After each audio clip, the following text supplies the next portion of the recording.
ਹਮੇਸ਼ਾ ਗੈਂਗਸਟਰਿਜ਼ਮ ਖਤਮ ਨਹੀਂ ਹੁੰਦਾ, ਉਹ ਵੱਧਦਾ ਫੁੱਲਦਾ ਰਹਿੰਦਾ ਆ। ਉਹਨਾਂ ਨੂੰ ਜੇਲ੍ਹਾਂ ਦੇ ਵਿੱਚ ਹਥਿਆਰ ਮੁਹੱਈਆ ਕਰਾਏ ਜਾਂਦੇ ਨੇ, ਫੋਨ ਉਹਨਾਂ ਦੇ ਖਰਚੇ ਚੁੱਕੇ ਜਾਂਦੇ ਨੇ। ਬਹੁਤ ਸਾਰੀਆਂ ਇਹੋ ਜਿਹੀਆਂ ਗੱਲਾਂ ਨੇ ਜਿਹੜੀਆਂ ਕਿ ਪੰਜਾਬੀ ਸੌਂਗਸ ਦੇ ਵਿੱਚ ਵੀ ਅਸੀਂ ਦੇਖਦੇ ਹਾਂ ਕਿ ਜਦੋਂ ਸਿੰਗਰ ਗਾਉਂਦੇ ਹੋਏ ਦੱਸਦੇ ਨੇ ਕਿ ਇਹ ਹੁੰਦਾ ਆ ਸਾਰਾ ਕੁਝ। ਗੈਂਗਸਟਰਸ ਦੇ ਪਿੱਛੇ ਪੋਲਿਟਿਕਸ ਬਹੁਤ ਵੱਡਾ ਰੋਲ ਅਦਾ ਕਰਦੀ ਹੈ। ਅੱਜਕੱਲ ਸਾਰੇ ਹੀ ਥੋੜੇ ਜੇ ਸਹਿਮੇ ਜੇ ਇਸ ਚੀਜ਼ ਨੂੰ ਲੈ ਕੇ ਰਹਿੰਦੇ ਨੇ ਐਂਡ ਦੇ ਫੀਲ ਕਿ they are not secured hair, ਔਰ ਉਹਨਾਂ ਨੂੰ ਲੱਗਦਾ ਕਿ ਉਹ ਫੋਰਨ ਚਲ ਜਾਣ ਜਾਂ ਬਾਹਰ ਚਲ ਜਾਣ। ਜਿਸ ਤਰੀਕੇ ਦਾ ਮਾਹੌਲ ਇਸ ਟਾਈਮ ਦੇ ਉੱਤੇ ਕ੍ਰੀਏਟ ਕੀਤਾ ਜਾ ਰਿਹਾ। ਸਿੱਧੂ ਦਾ ਲਿੰਕ ਕਹਿੰਦੇ ਨੇ ਕਿ ਬੰਬੀਹਾ ਗਰੁੱਪ ਦੇ ਨਾਲ ਹੈ। ਲਾਇਸੈਂਸ ਗਨਸ ਨਹੀਂ ਸੀਗੀਆਂ, ਉਹ ਬਾਹਰੋਂ ਸਪਲਾਈ ਹੋਈਆਂ ਸੀਗੀਆਂ, ਔਰ ਇੰਨੀਆਂ ਵੱਡੀਆਂ ਗਨਸ ਪੰਜਾਬ ਦੇ ਵਿੱਚ ਐਂਟਰ ਹੋ ਰਹੀਆਂ ਨੇ। ਉੱਥੇ ਕਿਤੇ ਨਾ ਕਿਤੇ ਸਾਡੀ ਇੰਟੈਲੀਜੈਂਸ ਜਿਹੜੀ ਆ ਉਹ ਕਿੱਥੇ ਸੀਗੀ। ਸਿੱਧੂ ਮੂਸੇਵਾਲੇ ਦਾ ਕਤਲ ਹੋਇਆ ਉਸ ਤੋਂ ਬਾਅਦ ਪੰਜਾਬੀ ਇੰਡਸਟਰੀ 'ਚ ਇੱਕ ਖੌਫ ਕਹਿ ਲਓ ਜਾਂ ਇੱਕ ਸਦਮਾ ਕਹਿ ਲਓ, ਲੇਕਿਨ ਉਸ ਤੋਂ ਬਾਅਦ ਲਗਾਤਾਰ ਕਲਾਕਾਰ ਆਪਣੀ ਸਿਕਿਉਰਿਟੀ ਨੂੰ ਲੈ ਕੇ ਵੀ ਸਤਰਕ ਰਹੇ। ਸਿਕਿਉਰਿਟੀ ਮੰਗੀ ਗਈਆਂ। ਤਾਜ਼ਾ ਜਿਹੜਾ ਮਾਮਲਾ ਹੈ ਬੱਬੂ ਮਾਨ ਨਾਲ ਜੁੜਿਆ ਹੋਇਆ, ਜਿਨ੍ਹਾਂ ਨੂੰ ਇੱਕ ਧਮਕੀ ਤੋਂ ਬਾਅਦ ਸਿਕਿਉਰਿਟੀ ਦਿੱਤੀ ਗਈ। ਆਖਿਰ ਇਹ ਮਾਹੌਲ ਕਿਉਂ ਬਣ ਗਿਆ, ਕਿਉਂ ਇਦਾਂ ਦੀਆਂ ਗੱਲਾਂ ਹੋਈਆਂ ਨੇ? ਔਰ ਇਨਵੈਸਟੀਗੇਸ਼ਨ ਦਾ ਦੌਰ ਤਾਂ ਹਾਲਾਂਕਿ ਹਮੇਸ਼ਾ ਤੋਂ ਜਾਰੀ ਰਿਹਾ, ਲੇਕਿਨ ਸਾਡੇ ਨਾਲ ਪੰਜਾਬੀ ਇੰਡਸਟਰੀ ਦੀ ਇੱਕ ਜਾਨੀ ਮਾਨੀ ਅਦਾਕਾਰਾ ਔਰ ਇੱਕ ਕਿਸਾਨ ਆਗੂ ਵੀ ਕਹਿ ਸਕਦੇ ਨੇ, ਸੋਨੀਆ ਮਾਨ ਜੀ ਨੇ ਗੱਲ ਕਰਾਂਗੇ। ਸੋਨੀਆ ਜੀ, ਜੇ ਮੈਂ ਗੱਲ ਕਰਾਂ ਇੱਕ ਐਕਟਰ ਦੀ, ਕਲਾਕਾਰ ਦੀ, ਹੈ ਨਾ, ਇੱਕ ਆਰਟਿਸਟ ਦੀ, ਅੱਜ ਤੋਂ ਕੁਝ ਸਾਲ ਪਹਿਲਾਂ ਜਿਹੜਾ ਮਾਹੌਲ, ਜੇ ਅੱਜ ਦੀ ਮਾਹੌਲ ਦੀ ਗੱਲ ਕਰੀਏ, ਬਹੁਤ ਫਰਕ ਹੈ। ਸਿੱਧੂ ਦਾ ਕਤਲ ਤੋਂ ਬਾਅਦ ਪੰਜਾਬੀ ਇੰਡਸਟਰੀ ਖੌਫ ਦੇ ਸਾਏ 'ਚ ਹੈ। ਹਾਂਜੀ ਬਿਲਕੁਲ, ਬਿਕਾਜ਼ ਸਾਡੇ ਪੰਜਾਬ ਦੇ ਵਿੱਚ ਇੱਕ ਗਰੁੱਪਿਜ਼ਮ ਦਾ ਸਿਸਟਮ ਚੱਲ ਗਿਆ ਆ, ਔਰ ਜਿਹੜੇ ਗੈਂਗਸਟਰਿਜ਼ਮ ਦੇ ਇੱਕ ਗਰੁੱਪਸ ਨੇ ਚੱਲਦੇ ਨੇ, ਔਰ ਉਹਨਾਂ ਦਾ ਕੰਟੀਨਿਊਸਲੀ ਇਹੀ ਕੰਮ ਹੈ ਕਿ ਫਰੌਤੀਆਂ ਮੰਗਣੀਆਂ, ਪੈਸੇ ਲੈਣੇ। ਔਰ ਇੰਡਸਟਰੀ ਮੀਡੀਆ ਦੇ ਨਾਲ ਹਮੇਸ਼ਾ ਜੁੜੀ ਰਹਿੰਦੀ ਹੈ ਔਰ ਹਾਈਲਾਈਟ ਰਹਿੰਦੀ ਹੈ, ਔਰ ਇਹਨਾਂ ਦਾ ਹਮੇਸ਼ਾ ਫੋਕਸ ਹੁੰਦਾ ਆ ਫੇਮਸ ਚਿਹਰਿਆਂ ਨੂੰ ਟਾਰਗੇਟ ਕਰਨਾ, ਔਰ ਤਾਂ ਕਿ ਇਹਨਾਂ ਦੇ ਗਰੁੱਪ ਦਾ ਜਿਹੜਾ ਮੁੱਲ ਹੈ ਉਹ ਜ਼ਿਆਦਾ ਪਵੇ। ਸੋ ਕਿਤੇ ਨਾ ਕਿਤੇ ਇਹ ਰੰਜਿਸ਼ਾਂ ਵੀ ਕੱਢਦੇ ਨੇ, ਔਰ ਕਿਤੇ ਨਾ ਕਿਤੇ ਵੱਡੇ ਸਿੰਗਰਸ ਨੂੰ ਟਾਰਗੇਟ ਕਰਕੇ ਆਪਣੀ ਜਿਹੜੀ ਇਹਨਾਂ ਦੀ ਗੈਂਗਸਟਰਿਜ਼ਮ ਗਰੁੱਪ ਦਾ ਮੁੱਲ ਵਧਾਉਂਦੇ ਨੇ, ਤਾਂ ਕਿ ਇਹ ਕੱਲ ਨੂੰ ਕਿਸੇ ਵੀ ਬਿਜ਼ਨਸਮੈਨ ਤੋਂ ਫਰੌਤੀ ਮੰਗੇ ਤੇ ਇਹਨਾਂ ਨੂੰ ਪੈਸੇ ਜ਼ਿਆਦਾ ਮਿਲਣ। ਸੋ ਆਈ ਬਿਲੀਵ ਕਿ ਇਹੀ ਸਭ ਕੁਝ ਇਹਨਾਂ ਦਾ ਚੱਲ ਰਿਹਾ ਹੈ, ਔਰ ਕੁਝ ਹੱਦ ਤੱਕ ਇਹਨਾਂ ਨੂੰ ਗਵਰਨਮੈਂਟ ਯੂਜ਼ ਕਰਦੀਆਂ ਨੇ, ਔਰ ਕਿਉਂਕਿ ਇਹਨਾਂ ਦੇ ਹੱਥ ਜਿਹੜੇ ਆ ਉਹ ਪਿੱਛੇ ਪੋਲੀਟੀਸ਼ੀਅਨਸ ਤੱਕ ਹੁੰਦੇ ਨੇ। ਕਿਉਂਕਿ ਆਪਾਂ ਕਦੀ ਇਹ ਚੀਜ਼ ਗੌਰ ਨਹੀਂ ਕੀਤੀ ਕਿ ਗੈਂਗਸਟਰਿਜ਼ਮ ਪੈਦਾ ਕਿੱਥੋਂ ਹੁੰਦਾ ਆ, ਇਹਦੀਆਂ ਜੜ੍ਹਾਂ ਕਿੱਥੋਂ ਸ਼ੁਰੂ ਹੁੰਦੀਆਂ ਨੇ, ਇਹਨਾਂ ਦਾ ਬੂਟਾ ਲਾਉਂਦਾ ਕੌਣ ਆ, ਜਾਂ ਇਹਨਾਂ ਨੂੰ ਪਾਣੀ ਕੌਣ ਪਾਉਂਦਾ ਆ, ਜਾਂ ਇਹਨਾਂ ਦਾ ਫਲ ਕੌਣ ਖਾਂਦਾ ਆ। ਅਸੀਂ ਦੇਖਦੇ ਹਾਂ ਗਵਰਨਮੈਂਟਸ ਚੇਂਜ ਹੁੰਦੀਆਂ ਰਹਿੰਦੀਆਂ ਨੇ, ਹਮੇਸ਼ਾ ਗੈਂਗਸਟਰਿਜ਼ਮ ਖਤਮ ਨਹੀਂ ਹੁੰਦਾ, ਉਹ ਵੱਧਦਾ ਫੁੱਲਦਾ ਰਹਿੰਦਾ ਆ। ਅਸੀਂ ਦੇਖਦੇ ਹਾਂ ਉਹਨਾਂ ਨੂੰ ਜੇਲ੍ਹਾਂ ਦੇ ਵਿੱਚ ਹਥਿਆਰ ਮੁਹੱਈਆ ਕਰਾਏ ਜਾਂਦੇ ਨੇ, ਫੋਨ ਉਹਨਾਂ ਦੇ ਖਰਚੇ ਚੁੱਕੇ ਜਾਂਦੇ ਨੇ। ਬਹੁਤ ਸਾਰੀਆਂ ਇਹੋ ਜਿਹੀਆਂ ਗੱਲਾਂ ਨੇ ਜਿਹੜੀਆਂ ਕਿ ਪੰਜਾਬੀ ਸੌਂਗਸ ਦੇ ਵਿੱਚ ਵੀ ਅਸੀਂ ਦੇਖਦੇ ਹਾਂ ਕਿ ਜਦੋਂ ਸਿੰਗਰ ਗਾਉਂਦੇ ਹੋਏ ਦੱਸਦੇ ਨੇ ਕਿ ਇਹ ਹੁੰਦਾ ਆ ਸਾਰਾ ਕੁਝ। ਸੋ ਗੈਂਗਸਟਰਸ ਦੇ ਪਿੱਛੇ ਪੋਲਿਟਿਕਸ ਬਹੁਤ ਵੱਡਾ ਰੋਲ ਅਦਾ ਕਰਦੀ ਹੈ। ਸੋਨੀਆ ਜੀ, ਤੁਹਾਡੇ ਜਿਸ ਹਿਸਾਬ ਨਾਲ ਕੋ ਆਰਟਿਸਟ ਨੇ, ਸਿੰਗਰਸ ਵੀ ਨੇ, ਐਕਟਰਸ ਵੀ ਨੇ, ਕਦੇ ਮੈਂ ਨਹੀਂ ਪੁੱਛਾਂਗਾ ਨਾ ਦੋਸਤੋ, ਕਦੇ ਕਿਸੇ ਨੇ ਆਪਣੀ ਦਿਲ ਦੀ ਗੱਲ ਕੀਤੀ ਵੀ? ਕੋਈ ਫੋਨ ਕਾਲਸ ਆਣਾ, ਪ੍ਰੈਸ਼ਰ 'ਚ ਰਹਿਣਾ, ਔਰ ਦੇਣੀ ਵੀ ਪੈਂਦੀ ਹੈ ਨਾ, ਕਈ ਲੋਕ ਮੰਨੇ ਵੀ ਨੇ। ਆਫ ਕੋਰਸ ਮੈਨੂੰ ਪਿੱਛੇ ਜੇ ਪਤਾ ਲੱਗਾ ਸੀਗਾ ਕਿ ਨੀਮੇ ਸੱਸ ਕੁੱਟਣੀ ਦੇ ਪ੍ਰੋਡਿਊਸਰ ਨੂੰ ਵੀ ਧਮਕੀ ਆਈ ਸੀਗੀ। ਮਹਿਤਾਬ ਵਿਰਕ ਮੇਰਾ ਫਰੈਂਡ ਹੈ, ਤੇ ਉਹ ਹੀ ਵਾਸ ਟੈਲਿੰਗ ਮੀ, ਔਰ ਉਹਨੂੰ ਵੀ ਥੋੜਾ ਲੱਗਾ ਵੀ ਅੱਜਕੱਲ ਸਾਰੇ ਹੀ ਥੋੜੇ ਜੇ ਸਹਿਮੇ ਜੇ ਇਸ ਚੀਜ਼ ਨੂੰ ਲੈ ਕੇ ਰਹਿੰਦੇ ਨੇ ਐਂਡ ਦੇ ਫੀਲ ਕਿ they are not secured hair, ਔਰ ਉਹਨਾਂ ਨੂੰ ਲੱਗਦਾ ਕਿ ਉਹ ਫੋਰਨ ਚਲ ਜਾਣ ਜਾਂ ਬਾਹਰ ਚਲ ਜਾਣ। ਜਿਸ ਤਰੀਕੇ ਦਾ ਮਾਹੌਲ ਇਸ ਟਾਈਮ ਦੇ ਉੱਤੇ ਕ੍ਰੀਏਟ ਕੀਤਾ ਜਾ ਰਿਹਾ ਹੈ ਪੰਜਾਬ ਦੇ ਵਿੱਚ ਸਪੈਸ਼ਲੀ, ਔਰ ਪੰਜਾਬ ਪੁਲਿਸ ਨੂੰ ਜਿਸ ਤਰੀਕੇ ਦੇ ਨਾਲ ਦਿਖਾਇਆ ਜਾ ਰਿਹਾ ਹੈ, ਔਰ ਜਿਵੇਂ ਦਿੱਲੀ ਪੁਲਿਸ ਆਉਂਦੀ ਹੈ ਇੱਕ ਦਿਨ ਦੇ ਵਿੱਚ ਕਿਸੇ ਨੂੰ ਫੜ ਲੈ ਕੇ ਚਲੇ ਜਾਂਦੀ ਹੈ। ਬਟ ਮੈਂ ਇੱਕ ਗੱਲ ਪੁੱਛਣਾ ਚਾਹੁੰਦੀ ਹਾਂ ਵੀ ਜਿਹੜਾ ਤਿਹਾੜ ਜੇਲ੍ਹ ਦੇ ਵਿੱਚ ਇੱਕ ਸਿਸਟਮ ਚੱਲ ਰਿਹਾ, ਅੱਜ ਵੀ ਮੈਂ ਇੱਕ ਵੀਡੀਓ ਦੇਖ ਰਹੀ ਸੀ ਕਿ ਕਿਸੇ ਮਿਨਿਸਟਰ ਦੀ ਆਓ ਭਗਤ ਹੋ ਰਹੀ ਸੀਗੀ, ਮਸਾਜਿਸ ਹੋ ਰਹੀਆਂ ਸੀਗੀਆਂ, ਇਹ ਸਾਰਾ ਕੁਝ ਜੋ ਸਿਸਟਮ ਚੱਲ ਰਿਹਾ ਜੇਲ੍ਹ, ਆਈ ਬਿਲੀਵ ਕਿ ਇੱਕ ਜੇਲ੍ਹ ਜਿਹੜੀ ਹੁੰਦੀ ਆ ਸਜ਼ਾ ਵਾਸਤੇ ਹੁੰਦੀ ਆ। ਜੇ ਜੇਲ੍ਹਾਂ ਦੇ ਵਿੱਚ ਵੀ ਇਹੋ ਜਿਹੇ ਸਿਸਟਮ ਚੱਲਦੇ ਨੇ, ਪੋਲਿਟਿਕਸ ਤੋਂ ਹੀ ਇਹੀ ਹੈ, ਇਹ ਪੋਲਿਟਿਕਸ ਹੈ ਜਿਹਦਾ ਸਭ ਤੋਂ ਵੱਡਾ ਪਾਵਰ ਦਾ ਰੋਲ ਅਦਾ ਕਰਦੀ ਹੈ। ਜੇ ਪੋਲਿਟਿਕਸ ਚਾਹਵੇ, ਜੇ ਅੱਜ ਸਾਡੇ ਪ੍ਰਾਈਮ ਮਿਨਿਸਟਰ ਚਾਹਣ, ਤੇ ਇੱਕ ਦਿਨ ਦੇ ਵਿੱਚ ਸਭ ਗੈਂਗਸਟਰਿਜ਼ਮ ਖਤਮ ਹੋ ਸਕਦਾ ਹੈ। ਇੱਕ ਇਹ ਵੀ ਦੇਖੋ ਕਿ ਜਿੱਦਾਂ ਹੁਣ ਬੱਬੂ ਮਾਨ ਨੂੰ ਥ੍ਰੈਟ ਆਈ ਔਰ ਉਹਨਾਂ ਨੂੰ ਕਾਫੀ ਸਿਕਿਉਰਿਟੀ ਪ੍ਰੋਵਾਈਡ ਕੀਤੀ ਗਈ ਹੈ, ਇਹ ਗਰੁੱਪਿਜ਼ਮ ਕਿਉਂ ਪੈ ਗਿਆ ਸਿੰਗਰਸ ਦਾ ਵੀ ਆਪਾਂ ਦੇਖਦੇ ਹੁੰਦੇ ਸੀ ਲਾਈਵ ਹੋ ਗਏ ਸਿੰਗਰ ਇੱਕ ਦੂਜੇ ਦੇ ਖਿਲਾਫ ਬੋਲਣ ਲੱਗ ਗਏ ਔਰ ਖਾਸ ਕਰ ਜੇ ਮੈਂ ਸਿੱਧੂ ਦਾ ਜ਼ਿਕਰ ਕਰਾਂ ਨਾ ਸਿੱਧੂ ਤੁਹਾਡਾ ਵੀ ਨੋਨ ਸੀ ਦੋਸਤ ਵੀ ਸੀ ਸਿੱਧੂ ਮੂਸੇਵਾਲਾ ਦਾ ਮਰਡਰ ਹੋਣਾ ਇੱਕ ਕੋਈ ਛੋਟੀ ਘਟਨਾ ਨਹੀਂ ਸੀ ਉਹ ਘਟਨਾ ਬਹੁਤ ਸਵਾਲ ਖੜੇ ਕਰ ਗਿਆ ਮਾਪਿਓ ਦਾ ਇੱਕ ਮੁੰਡਾ ਸੀ ਬੇਸ਼ੱਕ ਸਟਾਰ ਸੀ ਉਸ ਤੋਂ ਬਾਅਦ ਇਹ ਗਰੁੱਪਿਜ਼ਮ ਹੈ ਕਿ ਫਲਾਣੇ ਸਿੰਗਰ ਨਾਲ ਉਹ ਗੈਂਗਸਟਰ ਦਾ ਗਰੁੱਪ ਜੁੜਾਵ ਹੋ ਜਾਂਦਾ ਇਹ ਕਿਉਂ ਹੈ ਔਰ ਤੁਹਾਡੇ ਕੋਈ ਐਸੀ ਘਟਨਾ ਤੁਹਾਨੂੰ ਲੱਗਦਾ ਵੀ ਇਹ ਸ਼ਾਇਦ ਰੋਕੀ ਜਾ ਸਕਦੀ ਸੀ ਵੀ ਨਹੀਂ ਹੋਣੀ ਚਾਹੀਦੀ ਵੇਖੋ ਮੈਨੂੰ ਤੇ ਇਹੀ ਲੱਗਦਾ ਹੈ ਕਿ ਜਿੰਨਾ ਸਿੱਧੂ ਦਾ ਕੇਸ ਹੈ ਜਿੰਨੀਆਂ ਗੱਲਾਂ ਸੁਣਨ ਨੂੰ ਮਿਲਦੀਆਂ ਨੇ ਕਿ ਸਿੱਧੂ ਦਾ ਲਿੰਕ ਕਹਿੰਦੇ ਨੇ ਕਿ ਬੰਬੀਹਾ ਗਰੁੱਪ ਦੇ ਨਾਲ ਹੈ ਔਰ ਇਹਨਾਂ ਦਾ ਵਿੱਕੀ ਮਿੱਡੂ ਖੇੜੇ ਦਾ ਗਰੁੱਪ ਜਿਹੜਾ ਲਾਰੈਂਸ ਵਾਲਾ ਆ ਤੇ ਇਹਨਾਂ ਦੇ ਆਪਸੀ ਕੁਝ ਖੁੰਦਕਬਾਜ਼ੀ ਸੀਗੀ ਆਪਸੀ ਔਰ ਜਦ ਕਿ ਮੈਨੂੰ ਇਹ ਪਤਾ ਹੈ ਕਿ ਇਹਨਾਂ ਦੀਆਂ ਕੁਝ ਗੱਲਾਂ ਸੌਰਟ ਆਊਟ ਕਰਵਾਉਣ ਦੀ ਕੋਸ਼ਿਸ਼ ਕਰ ਰਹੇ ਸੀਗੇ ਬਟ ਜਿੱਥੋਂ ਤੱਕ ਸਿੱਧੂ ਦੇ ਮੰਮੀ ਪਾਪਾ ਦਾ ਕਹਿਣਾ ਹੈ ਵੀ ਸਿੱਧੂ ਦਾ ਕੋਈ ਲੈਣਾ ਦੇਣਾ ਨਹੀਂ ਸੀਗਾ ਕਿਸੇ ਵੀ ਗਰੁੱਪ ਦੇ ਨਾਲ ਐਂਡ ਬਾਕੀ ਮੈਂ ਇਹ ਸੋਚਣਾ ਮਤਲਬ ਸਾਨੂੰ ਇਹ ਗੱਲ ਸੋਚਣ ਤੇ ਮਜਬੂਰ ਕਰਦੀ ਹੈ ਬਿਕਾਜ਼ ਅਸੀਂ ਵੀ ਇਸ ਇੰਡਸਟਰੀ 'ਚ ਰਹਿੰਦੇ ਹਾਂ ਵੀ ਸਾਡਾ ਕਿਸੇ ਗਰੁੱਪ ਦੇ ਨਾਲ ਕੋਈ ਲੈਣਾ ਦੇਣਾ ਨਹੀਂ ਬਟ ਹਾਊ ਕਮ ਇਹ ਗਰੁੱਪ ਦੇ ਨਾਲ ਤੁਹਾਡਾ ਕਿਵੇਂ ਲੈਣਾ ਦੇਣਾ ਬਣਦਾ ਆ ਜਾਂ ਤੇ ਮੈਨੂੰ ਲੱਗਦਾ ਹੈ ਵੀ ਬਹੁਤ ਸਾਰੇ ਸਿੰਗਰਸ ਜਿਹੜੇ ਹਾਈਲੀ ਪੇਡ ਸਿੰਗਰਸ ਹੁੰਦੇ ਨੇ ਜਿਹੜੇ ਬਹੁਤ ਫੇਮਸ ਹੁੰਦੇ ਨੇ ਉਹਨਾਂ ਕੋਲੋਂ ਉਹਨਾਂ ਨੂੰ ਫੋਨ ਕੀਤੇ ਜਾਂਦੇ ਨੇ ਔਰ ਉਹਨਾਂ ਤੋਂ ਫਰੌਤੀਆਂ ਮੰਗੀਆਂ ਜਾਂਦੀਆਂ ਨੇ ਦੈਨ ਕਿਤੇ ਨਾ ਕਿਤੇ ਉਹ ਆਪਣੇ ਆਪ ਨੂੰ ਬਚਾਉਣ ਵਾਸਤੇ ਉਹ ਇੱਕ ਵਾਰੀ ਪੈਸੇ ਦੇ ਬੈਠਦੇ ਨੇ ਫਿਰ ਉਸ ਦਲਦਲ ਦੇ ਵਿੱਚ ਫਸਦੇ ਜਾਂਦੇ ਉਹ ਕੰਟੀਨਿਊ ਰਹਿੰਦਾ ਹੈ ਉਹ ਸਿਸਟਮ ਸੋ ਇਹ ਸਿਸਟਮ ਜਿਹੜਾ ਆ ਇਹ ਕਿਤੇ ਨਾ ਕਿਤੇ ਇਸ ਨੂੰ ਖਤਮ ਹੋਣਾ ਚਾਹੀਦਾ ਆ ਔਰ ਇਹ ਸਿਸਟਮ ਜਿਹੜਾ ਪਿਛਲੇ 70 ਸਾਲਾਂ ਦੀਆਂ ਜਿਹੜੀਆਂ ਸਰਕਾਰਾਂ ਆ ਰਹੀਆਂ ਸੀਗੀਆਂ ਉਹਨਾਂ ਨੇ ਹੀ ਪੈਦਾ ਕੀਤਾ ਆ ਔਰ ਇਹਨਾਂ ਨੂੰ ਖਤਮ ਵੀ ਪੋਲੀਟੀਕਲ ਸਿਸਟਮ ਹੀ ਕਰ ਸਕਦਾ ਆ ਅਸੀਂ ਨਹੀਂ ਕਰ ਸਕਦੇ ਅਸੀਂ ਤੇ ਸਿਰਫ ਕਹਿ ਸਕਦੇ ਹਾਂ ਕਿ ਗੈਂਗਸਟਰਿਜ਼ਮ ਖਤਮ ਹੋਣਾ ਚਾਹੀਦਾ ਹੈ ਔਰ ਇਸੇ ਕਰਕੇ ਤੁਹਾਨੂੰ ਲੱਗਦਾ ਹੈ ਕਿ ਸਿੰਗਰਸ ਹੋਣ ਐਕਟਰਸ ਹੋਣ ਕੈਨੇਡਾ ਦਾ ਇੱਕ ਬੇਸ ਬਣ ਗਿਆ ਜਾਂ ਫੋਰਨ ਕੰਟਰੀ ਉਹ ਸ਼ਿਫਟ ਹੋ ਰਿਹਾ ਧੀਰੇ ਧੀਰੇ ਆਲਮੋਸਟ ਆਧੇ ਹੋ ਵੀ ਚੁੱਕੇ ਨੇ ਹਾਂਜੀ ਮੈਂ ਪਿੱਛੇ ਜੇ ਸਤਿੰਦਰ ਸੱਤੀ ਜੀ ਨੂੰ ਮਿਲੀ ਸੀਗੀ ਔਰ ਉਹ ਮੈਨੂੰ ਦੱਸ ਰਹੇ ਸੀਗੇ ਕਿ ਅਸੀਂ ਸਾਰੇ ਮਾਈਗ੍ਰੇਟ ਹੋ ਗਏ ਹਾਂ Canada and she was telling me ਕਿ ਤੂੰ ਕਿਉਂ ਨਹੀਂ ਮਾਈਗ੍ਰੇਟ ਹੋ ਰਹੀ ਕੈਨੇਡਾ ਬਿਕਾਜ਼ ਮੈਨੂੰ ਪੰਜਾਬ ਚੰਗਾ ਲੱਗਦਾ ਮੈਨੂੰ ਇੰਡੀਆ ਬੇਸਿਕਲੀ ਚੰਗਾ ਲੱਗਦਾ ਔਰ ਮੈਨੂੰ ਲੱਗਦਾ ਵੀ ਜੋ ਸਾਡੇ ਇੱਥੇ ਦੇਸ਼ ਦੇ ਵਿੱਚ ਸਾਰਾ ਕੁਝ ਹੀ ਹੈਗਾ ਆ ਤੇ ਅਸੀਂ ਬਾਹਰ ਕਿਉਂ ਜਾਈਏ ਬਾਹਰ ਅਸੀਂ ਘੁੰਮਣ ਫਿਰਨ ਲਈ ਜਾ ਸਕਦੇ ਹਾਂ ਬਟ ਅਸੀਂ ਆਪਣਾ ਦੇਸ਼ ਨਹੀਂ ਛੱਡ ਸਕਦੇ ਹਾਂ ਇਹ ਜ਼ਰੂਰ ਡਰ ਪੈ ਗਿਆ ਸਾਰਿਆਂ ਦੇ ਵਿੱਚ ਸਿਕਿਉਰਿਟੀ ਸਿਸਟਮ ਨੂੰ ਲੈ ਕੇ ਕਿਉਂਕਿ ਹਰ ਕਿਤੇ ਤੁਹਾਡੀ ਪਰਸਨਲ ਲਾਈਫ ਖਤਮ ਹੋ ਗਈ ਆ ਤੁਸੀਂ ਹਰ ਕਿਤੇ ਲੈ ਆਪਣੀ ਸਿਕਿਉਰਿਟੀ ਲੈ ਕੇ ਨਹੀਂ ਘੁੰਮ ਸਕਦੇ ਕਿਤੇ ਵੀ ਜਾਣਾ ਹੋਵੇ ਬਟ ਅੱਜ ਕੱਲ ਤੇ ਸਿਕਿਉਰਿਟੀ ਦੇ ਉੱਤੇ ਵੀ ਕੋਈ ਭਰੋਸਾ ਨਹੀਂਗਾ ਤੁਸੀਂ ਦੇਖੋ ਸਿੱਧੂ ਮੂਸੇਵਾਲੇ ਕੇਸ ਦੇ ਵਿੱਚ ਕਿਸ ਤਰੀਕੇ ਦੇ ਨਾਲ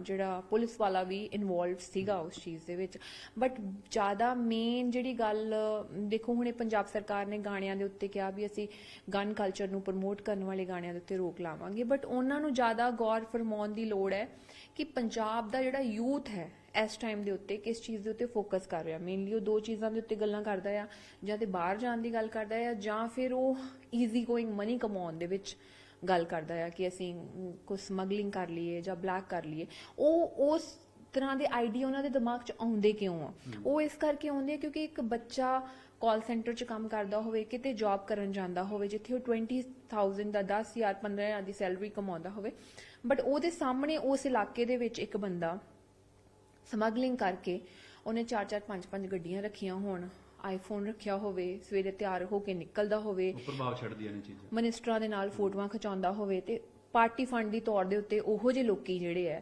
ਉਹ ਲੋਕਲ ਐਮਐਲਏਸ ਨੂੰ ਜਾਂ ਫਿਰ ਲੋਕਲ ਚੇਅਰਮੈਨ ਨੂੰ ਗੱਡੀਆਂ ਗਿਫਟ ਕਰ ਦਿੰਦੇ ਨੇ ਜਾਂ ਕੁਝ ਦੇ ਦਿੰਦੇ ਨੇ ਔਰ ਐਵੇਂ ਹੀ ਇਹ ਸਰਕਲ ਚੱਲਦਾ ਰਹਿੰਦਾ ਆ 5 ਸਾਲਾਂ ਬਾਅਦ ਦੂਜਾ ਆ ਜਾਂਦਾ ਆ ਦੂਜਾ ਆ ਜਾਂਦਾ ਆ ਇਸ ਤਰੀਕੇ ਦੇ ਨਾਲ ਜਿਹੜੇ ਇਹਨਾਂ ਦੇ ਗੈਂਗਸਟਰ ਜਿਹੜੇ ਇਹਨਾਂ ਦੇ ਜਿਹੜੇ ਗਰੁੱਪਸ ਨੇ ਡਰੱਗ ਸਪਲਾਈ ਦੇ ਜਿਹੜੇ ਅੱਜ ਕੱਲ ਪਿੰਡਾਂ ਦੇ ਵਿੱਚ ਬੀਬੀਆਂ ਵੀ ਇਹ ਕੰਮ ਕਰ ਰਹੀਆਂ ਨੇ ਬਿਕਾਜ਼ ਉਹਨਾਂ ਦੇ ਕੋਲ ਰੋਜ਼ਗਾਰ ਨਹੀਂ ਹੈਗਾ ਈਜ਼ੀ ਗੋਇੰਗ ਮਨੀ ਆ ਇੱਕ ਤੋਂ ਪੈਸੇ ਫਿਰ ਉਹ ਯੂਥ ਦੇ ਉੱਤੇ ਪ੍ਰਭਾਵ ਛੱਡਦੇ ਨੇ ਕਿ ਜੇ ਇਹ ਪੈਸੇ ਕਮਾ ਸਕਦੇ ਨੇ ਇਹ ਸਾਰਾ ਕੁਝ ਕਰਕੇ ਵਾਈ ਡੋਨਟ ਅਸੀਂ ਕਰ ਸਕਦੇ ਹਾਂ ਤੁਸੀਂ ਕਦੇ ਵੀ ਵੇਖੋਗੇ ਕਿ ਇੱਕ ਗੈਂਗਸਟਰ ਅੱਜ ਛੋਟੀ ਛੋਟੀ ਉਮਰ ਦੇ ਬੱਚੇ ਗੈਂਗਸਟਰ ਬਣੇ ਹੋਏ ਨੇ ਹਰਿਆਣੇ ਦੇ ਕੁਝ ਨੌਜਵਾਨ ਬੱਚੇ ਉਸ 'ਚ ਇਨਵੋਲਵ ਨੇ ਜਾਂ ਕਿਸੇ ਤੋਂ ਇਨਸਪਾਇਰ ਫੀਲ ਕਰਦੇ ਨੇ ਕਿ ਅੱਛਾ ਵੀ ਇਹ ਤੇ ਜੇਲ੍ਹ 'ਚ ਲੈ ਕੇ ਵੀ ਜੇਲ੍ਹਾਂ ਦੇ ਵਿੱਚੋਂ ਜਦੋਂ ਨਿਕਲਦੇ ਨੇ ਵਧੀਆ ਟੀ-ਸ਼ਰਟਸ ਪਾ ਕੇ ਨਿਕਲਦੇ ਨੇ ਇਹਨਾਂ ਦੀ ਤੇ ਇੰਨੀ ਚੜ੍ਹਾਈ ਹੈ ਸਾਰਾ ਕੁਝ ਇਹਨਾਂ ਨੂੰ ਸਿਕਿਉਰਿਟੀਆਂ ਮਿਲਦੀਆਂ ਨੇ ਵਟਐਵਰ ਉਹ ਇੱਕ ਤਰੀਕੇ ਦਾ ਉਹਨਾਂ ਤੇ ਪ੍ਰਭਾਵ ਛੱਡਦੀਆਂ ਨੇ ਇਹ ਸਾਰੀਆਂ ਗੱਲਾਂ ਔਰ ਈਜ਼ੀ ਗੋਇੰਗ ਮਨੀ ਵੀ ਉਹਨਾਂ ਦੇ ਉੱਤੇ ਪ੍ਰਭਾਵ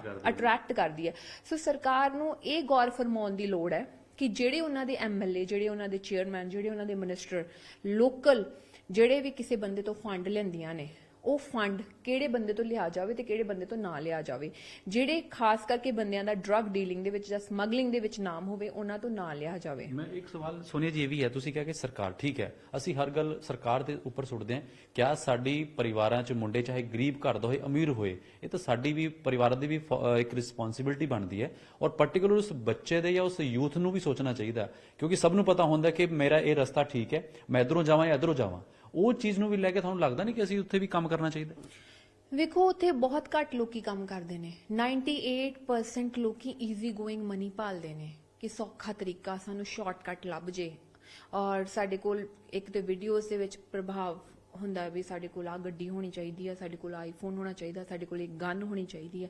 ਆਪਣੇ ਜਿਹੜੇ ਸੁਪਨੇ ਪੂਰੇ ਕਰਨ ਵਾਸਤੇ ਜ਼ਿਆਦਾਤਰ ਯੂਥ ਕਿਉਂ ਬਾਹਰ ਜਾ ਰਿਹਾ ਹੈ? ਉਹਨਾਂ ਨੂੰ ਲੱਗਦਾ ਕਿ ਬਾਹਰ ਜਾ ਕੇ ਛੇਤੀ ਗੱਡੀ ਆ ਜਾਊਗੀ ਸਾਡੇ ਕੋਲ। ਉਹਨਾਂ ਨੂੰ ਇਹ ਨਹੀਂ ਪਤਾ ਵੀ ਉਹ ਸਾਰੀ ਜ਼ਿੰਦਗੀ ਵਾਸਤੇ ਕਰਜ਼ੇ ਦੇ ਉੱਤੇ ਆਪਣੀਆਂ ਕਿਸ਼ਤਾਂ ਤਾਰਦੇ ਰਹਿਣਗੇ ਆਪਣੇ ਘਰ ਦੀਆਂ। 24/7 ਕੰਮ ਕਰਨਾ ਪਊਗਾ, ਜਿਹੜਾ ਉਹਨਾਂ ਨੂੰ ਇੰਡੀਆ ਦੇ ਵਿੱਚ ਤੁਸੀਂ ਆਪਣੀ ਫੈਮਿਲੀ ਨਾਲ ਟਾਈਮ ਸਪੈਂਡ ਕਰਦੇ ਹੋ, ਤੁਸੀਂ ਕੋਈ ਵੀ ਕਾਰੋਬਾਰ ਖੋਲ ਸਕਦੇ ਹੋ। ਬਹੁਤ ਸਾਰੇ ਟੈਲੈਂਟਡ ਲੋਕੀ ਕਰ ਰਹੇ ਨੇ ਔਰ ਸਾਡੇ ਬਜ਼ੁਰਗ ਵੀ ਖੇਤੀਬਾੜੀ ਕਰਕੇ ਪੈਸੇ ਕਮਾਉਂਦੇ ਸੀਗੇ। ਬਟ ਅੱਜ ਕੱਲ ਦਾ ਜਿਹੜਾ ਯੂਥ ਔਰ ਜਨਰੇਸ਼ਨ ਆ ਨਾ, ਜਿਹੜੀ ਸਾਡੀ ਹੈਗੀ ਆ, ਦੇ ਐਕਸਪੈਕਟ ਕਿ ਸਾਨੂੰ ਸ਼ਾਰਟਕਟਸ ਮਿਲ ਜਾਣ, ਸਾਨੂੰ ਕੁਝ ਈਜ਼ੀ ਗੋਇੰਗ ਮਿਲ ਜੇ, ਸਾਨੂੰ ਪੈਸੇ ਛੇਤੀ ਆ ਜਾਣ।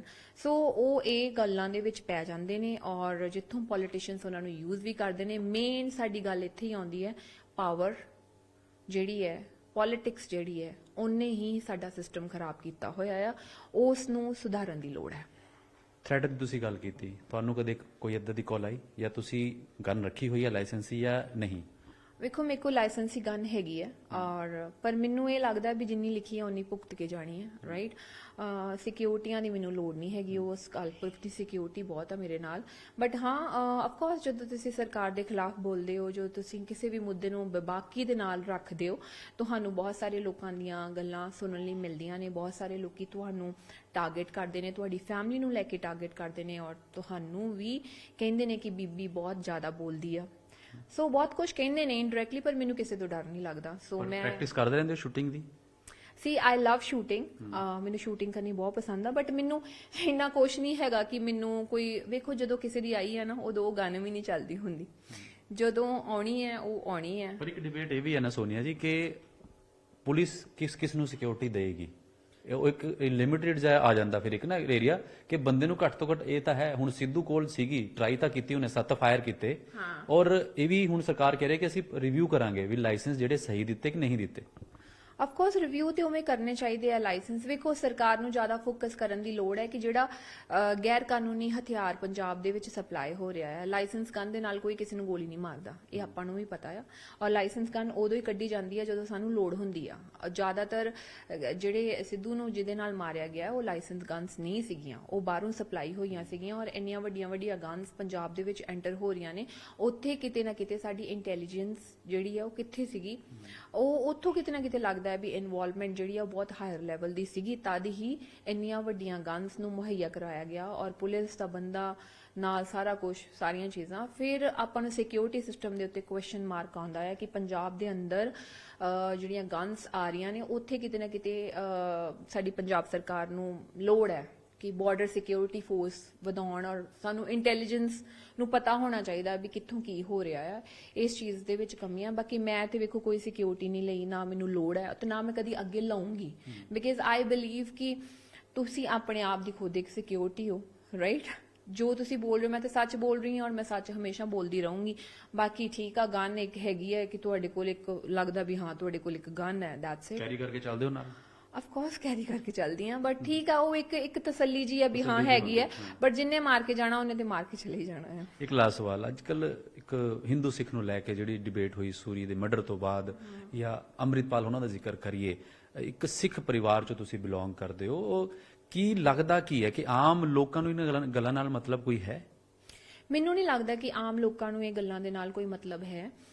ਇਹ ਸਿਰਫ ਇੱਕ ਪੋਲੀਟੀਕਲ ਏਜੰਡਾ ਆ, ਇਹ ਇੱਕ ਪੋਲਰਾਈਜੇਸ਼ਨ ਕਰਨ ਦੇ ਏਜੰਡਾ ਆ 24 ਦੀਆਂ ਇਲੈਕਸ਼ਨਸ ਵਾਸਤੇ। ਕਿਉਂਕਿ ਬੀਜੇਪੀ ਨੂੰ ਇਹ ਲੱਗਦਾ ਹੈ ਕਿ ਸਿੱਖ ਵੋਟ ਉਹਨਾਂ ਨੂੰ, ਪਿੰਡੂ ਵੋਟ ਜਿਹੜੀ ਆ ਵਿਲੇजेस ਵਾਲੀ ਨਹੀਂ ਭੁਗਤੂਗੀ, ਇਸ ਕਰਕੇ ਜਿਹੜੀ ਸ਼ਹਿਰੀ ਵੋਟ ਹੈ ਉਹ ਉੱਤੇ ਉਹਨਾਂ ਦਾ ਟਾਰਗੇਟ ਹੈ, ਜਿਵੇਂ ਬਿਆਸ ਡੇਰੇ ਦੇ ਉੱਤੇ ਟਾਰਗੇਟ ਹੈ, ਜਾਂ ਫਿਰ ਉਹ ਜਿਹੜਾ ਪਰੋਲ ਤੇ ਬਾਬਾ ਛੱਡਿਆ ਹੈ ਉਹਦੀ ਵੋਟਾਂ ਦਾ ਟਾਰਗੇਟ ਹੈ। ਸੋ ਇੱਕ ਪੋਲਿਟਿਕਸ ਹੈ ਜਿਹਦੇ ਵਿੱਚ ਲੋਕਾਂ ਨੂੰ ਸ਼ਿਕਾਰ ਬਣਨਾ ਪੈਂਦਾ ਹੈ ਇਹਨਾਂ ਦੀ ਪੋਲਿਟੀਕਲ ਹਿੰਦੂ ਸਿੱਖ ਦੇ ਮਟੀਰੀਅਲ ਦੇ ਵਿੱਚ। ਜਦ ਕਿ ਮੇਰਾ ਤੇ ਇਹੀ ਮੰਨਣਾ ਹੈ, ਵੇਖੋ ਬਾਬਾ ਬੰਦਾ ਸਿੰਘ ਬਹਾਦਰ ਕੌਣ ਸੀਗਾ, ਅਸੀਂ ਸਾਰੇ ਸਿੱਖ ਜਾਣਦੇ, ਉਹਨਾਂ ਦਾ ਇਤਿਹਾਸ ਚੁੱਕ ਕੇ ਦੇਖੀਏ। ਗੁਰੂ ਗੋਬਿੰਦ ਸਿੰਘ ਜੀ ਨੇ ਉਹਨਾਂ ਨੂੰ ਸੱਦਿਆ ਸੀਗਾ। 5 ਪਿਆਰੇ ਕੌਣ ਸੀਗੇ? ਹਿੰਦੂ ਸੀਗੇ। ਸੋ ਆਪਾਂ ਨੂੰ ਆਪਣਾ DNA ਚੈੱਕ ਕਰਨਾ ਚਾਹੀਦਾ ਹੈ, ਆਪਣਾ ਪਿਛੋਕੜ ਵੇਖਣਾ ਚਾਹੀਦਾ ਕਿ ਸਾਡੇ ਵਿੱਚ ਕੋਈ ਅੰਤਰ ਨਹੀਂ ਹੈਗਾ। ਸਾਡੀ ਬਾਣੀ ਦੇ ਵਿੱਚ ਵੀ ਸਾਰੇ ਕਿਤੇ ਕ੍ਰਿਸ਼ਨ ਜੀ ਦਾ, ਹਰ ਕੀ ਬਾਣੀ, ਸਾਰੀਆਂ ਚੀਜ਼ਾਂ ਦਾ ਜ਼ਿਕਰ ਆ, ਹਨਾ। ਆਪਾਂ ਆਮ ਲੋਕਾਂ ਦੇ ਵਿੱਚ ਕੋਈ ਅੰਤਰ ਨਹੀਂ ਹੈਗਾ, ਸਾਡੇ ਵਿੱਚ ਉਹੀ ਭਾਈਚਾਰਕ ਸਾਂਝ ਆ।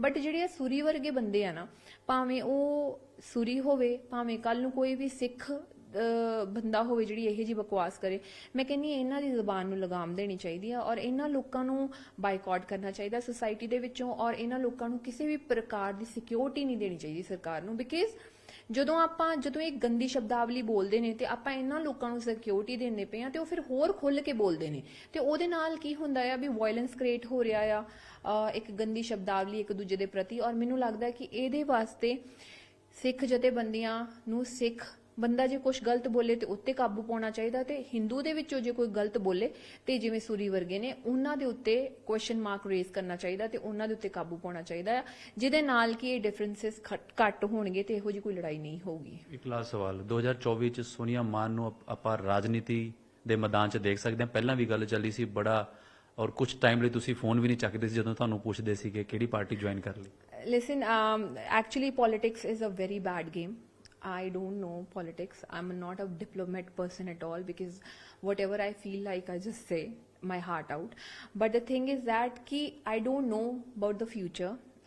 And ਪਾਸ ਦੇ ਵਿੱਚ ਮੈਨੂੰ ਮੋਹਾਲੀ ਤੋਂ ਆਮ ਆਦਮੀ ਪਾਰਟੀ ਦੀ ਟਿਕਟ ਆਫਰ ਹੋਈ ਸੀਗੀ, ਰਾਜਸਥਾਨ ਤੋਂ ਵੀ ਹੋਈ ਸੀਗੀ। ਮੈਂ ਆਮ ਆਦਮੀ ਪਾਰਟੀ ਜੁਆਇਨ ਕਰਨਾ ਚਾਹ ਰਹੀ ਸੀ ਕਿ ਬਿਕਾਜ਼ ਲੱਗਦਾ ਸੀਗਾ ਕਿ ਨਵਾਂ ਇੱਕ ਬਦਲਾਵ ਲੈ ਕੇ ਆਊਗੀ। ਐਂਡ ਬਾਕੀ ਸਾਰੀਆਂ ਗੱਲਾਂ ਤੇ ਝੂਠੀਆਂ ਸੀਗੀਆਂ, ਬਟ ਗਏ ਕਿਉਂ ਨਹੀਂ ਤੁਸੀਂ? ਬਹੁਤ ਸਾਰੇ ਲੋਕਾਂ ਨੇ ਕੁਐਸਚਨ ਮਾਰਕ ਚੁੱਕਣੇ ਸ਼ੁਰੂ ਕਰ ਦਿੱਤੇ ਕਿ ਵੇਖੋ ਜੀ ਸੋਨੀਆ ਮਾਨ ਨੇ ਕਿਸਾਨ ਅੰਦੋਲਨ ਦਾ ਲਾਹਾ ਚੱਕ ਲਿਆ and she want to be in politics, whatever it is, so ਮੈਂ ਇਸ ਕਰਕੇ ਮੈਨੂੰ ਕੋਈ ਕਿਸੇ ਦਾ ਲਾਹਾ ਚੱਕਣ ਦੀ ਲੋੜ ਨਹੀਂ ਹੈ। Whatever it is in my heart, ਜੋ ਮੈਂ ਕਿਸੇ ਲੋਕਾਂ ਵਾਸਤੇ ਕਰਨਾ ਚਾਹੁੰਦੀ ਹਾਂ, ਮੈਂ ਵਿਦਾਊਟ ਪੋਲਿਟਿਕਸ ਦੇ ਵਿੱਚ ਜਾ ਕੇ ਵੀ ਕਰ ਸਕਦੀ ਹਾਂ। Right now also I am speaking, ਮੈਂ ਤੁਹਾਡੇ ਨਾਲ ਇੰਟਰਵਿਊ ਕਰ ਰਹੀ ਹਾਂ ਜਾਂ ਮੈਂ ਆਪਣੇ ਲਾਈਵ ਸੈਸ਼ਨਸ ਕਰਦੀ ਰਹਿੰਦੀ ਹਾਂ ਜਾਂ ਕਿਸੇ ਬਾਰੇ ਵੀ ਆਵਾਜ਼ ਚੁੱਕਣੀ ਆ, ਗੱਲ ਕਰਨੀ ਆ, ਮੈਂ ਉਵੇਂ ਵੀ ਕਰ ਸਕਦੀ ਹਾਂ। ਔਰ ਅੱਜ ਮੈਂ ਕਿਸੇ ਵੀ ਗਵਰਨਮੈਂਟ ਨੂੰ ਫੋਨ ਕਰਕੇ ਕੋਈ ਵੀ ਗੱਲ, ਕਿਸੇ ਦਾ ਕੰਮ ਹੋਵੇ, ਮੈਂ ਕਰਵਾ ਸਕਦੀ ਹਾਂ। ਰਾਈਟ, ਦੈਟ ਆ ਲੋਕਾਂ ਨੇ ਪਾਵਰ ਦਿੱਤੀ ਆ ਔਰ ਮੈਨੂੰ ਲੋਕਾਂ ਦੀ ਪਾਵਰ ਚਾਹੀਦੀ ਆ, ਗਵਰਨਮੈਂਟ ਦੀ ਪਾਵਰ ਨਹੀਂ ਚਾਹੀਦੀ। ਬਹੁਤ ਬਹੁਤ ਸ਼ੁਕਰੀਆ ਸੋਨੀਆ ਜੀ। Thank you. ਤੇ ਸੀਗੇ ਸੋਨੀਆ ਮਾਨ, ਹਰੇਕ ਮੁੱਦੇ ਤੇ ਖੁੱਲ ਕੇ ਗੱਲ ਰੱਖੀ, ਰਾਜਨੀਤੀ ਵਿੱਚ ਕਿਉਂ ਨਹੀਂ ਆਏ, ਅੱਗੇ ਫਿਊਚਰ ਕੀ ਹੈ, ਗੈਂਗਸਟਰਵਾਦ, ਕਲਾਕਾਰਾਂ ਦੇ, ਸਰਕਾਰਾਂ ਦੇ, ਹਿੰਦੂ ਸਿੱਖ ਏਕਤਾ ਦੇ ਤਮਾਮ ਗੱਲਾਂ ਤੇ ਖੁੱਲ ਕੇ ਆਪਣੀ ਰਾਏ ਰੱਖੀ ਹੈ। ਔਰ ਆਉਣ ਵਾਲਾ ਸਮਾਂ ਦੱਸੇਗਾ ਕਿ ਇਹ ਆਪਣਾ ਜਿਹੜਾ ਰਾਜਨੀਤਿਕ ਹੈ ਜਾਂ ਇੱਕ ਹਿੰਦੂ ਸਿੱਖ ਦੀ ਗੱਲ ਕਰੀਏ ਕਿ ਸਾਫ਼ ਕਿਹਾ ਕਿ ਸਾਨੂੰ ਦੋਨਾਂ ਨੂੰ ਹੀ ਇਹ ਚੀਜ਼ਾਂ ਦੇਖਣੀ ਪੈਣੀਆਂ। ਵੀਡੀਓ ਜਰਨਲਿਸਟ ਸੰਦੀਪ ਦੇ ਨਾਲ ਉਮੇਸ਼ ਸ਼ਰਮਾ, ਨਿਊਜ਼ 18 ਚੰਡੀਗੜ੍ਹ।